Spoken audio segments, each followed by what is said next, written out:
தாக்குதலுக்கு ஆளாகி இருக்கிறார்கள். ஏன்? அவர்களுடைய சொந்த இனமான குறைஷிகளை அவர்களை தாக்குகிறார்கள். எதற்கு? பிரச்சனை ரொம்ப சின்னதானதுதான். அபு சுஃபியான் ரலியல்லாஹு தஆலா அவருடைய வாழ்க்கையிலே சொன்னால், யா முஹம்மதே, கபசிகளும் குறைசிகளும் சமமானவர்கள் என்று சொல்லுகிறாயா? இதை எப்படி ஏற்றுக்கொள்ள முடியும்? இங்கதான் பிரச்சனையே ஆரம்பம். பெருமானார் ஸல்லல்லாஹு அலைஹி வஸல்லம் கொண்டு வந்த சமத்துவத்தை அவர்களால் ஒத்துக்கொள்ள முடியவில்லை.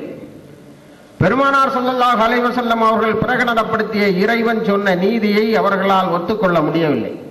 அவர்கள் அன்றளவும் கட்டி காத்து வந்த இனப்பெருமை, குலப்பெருமை, கோத்திர பெருமை, இவைகளுக்கெல்லாம் லா இலாஹா இல்லல்லாஹ் முஹம்மது ரசூலுல்லாஹ் என்ற கலிமாவில் ஒரு நிரந்தர மரணம் இருப்பதை அவர்கள் கண்டார்கள். பெருமானார் ஸல்லல்லாஹு அலைஹி வஸல்லம் அவர்களை அவர்கள் தாக்கினார்கள். ஆகவே குண்டு வைக்கல, கொலை செய்யல, ஆனால் தாக்கினார்கள். இந்த சமத்துவத்தை உலகமெல்லாம் இஸ்லாம் பறைசாற்றுவதால் தான் இஸ்லாம் தாக்கப்படுகிறது என்று ஒரு ஆய்வாளர், ஆஸ்திரேலியாவிலே இருந்து வந்த ஒரு பெண்மணி, அவள் சொல்லுகிறாள், இஸ்லாத்தை கொண்டு மக்கள் ஏன் அஞ்சுகிறார்கள்? அது சொல்லக்கூடிய ஈகாலிட்டேரியன் தியரி. அதாவது அது சொல்லக்கூடிய சமத்துவத்தை மேலே நாடுகளால் ஒருபோதும் ஒத்துக்கொள்ள முடியாது.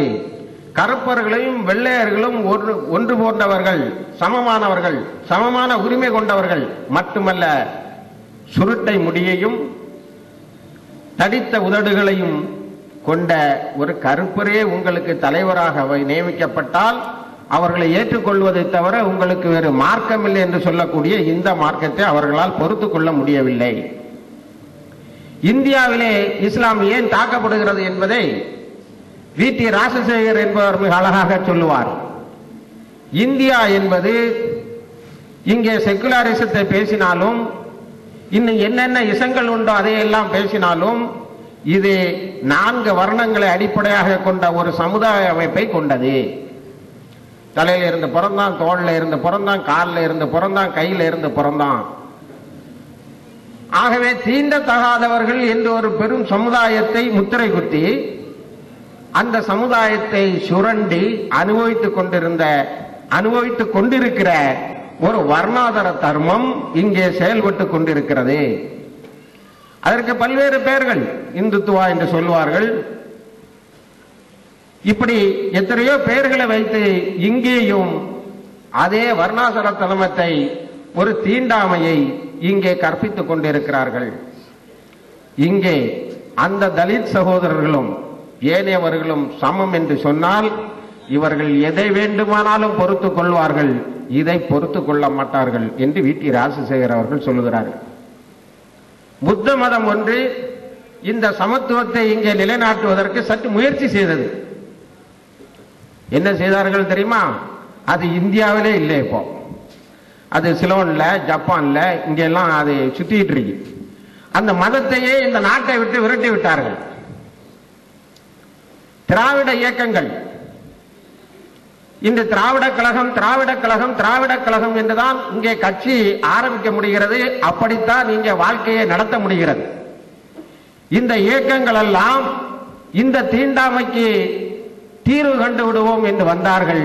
ஆனால் முடிவில் என்ன நடந்தது என்று சொன்னால், அவர்களுடைய சொந்த குடும்பங்களிலே இருந்த தீண்டாமையை கூட அவர்கள் ஒழிக்க முடியவில்லை.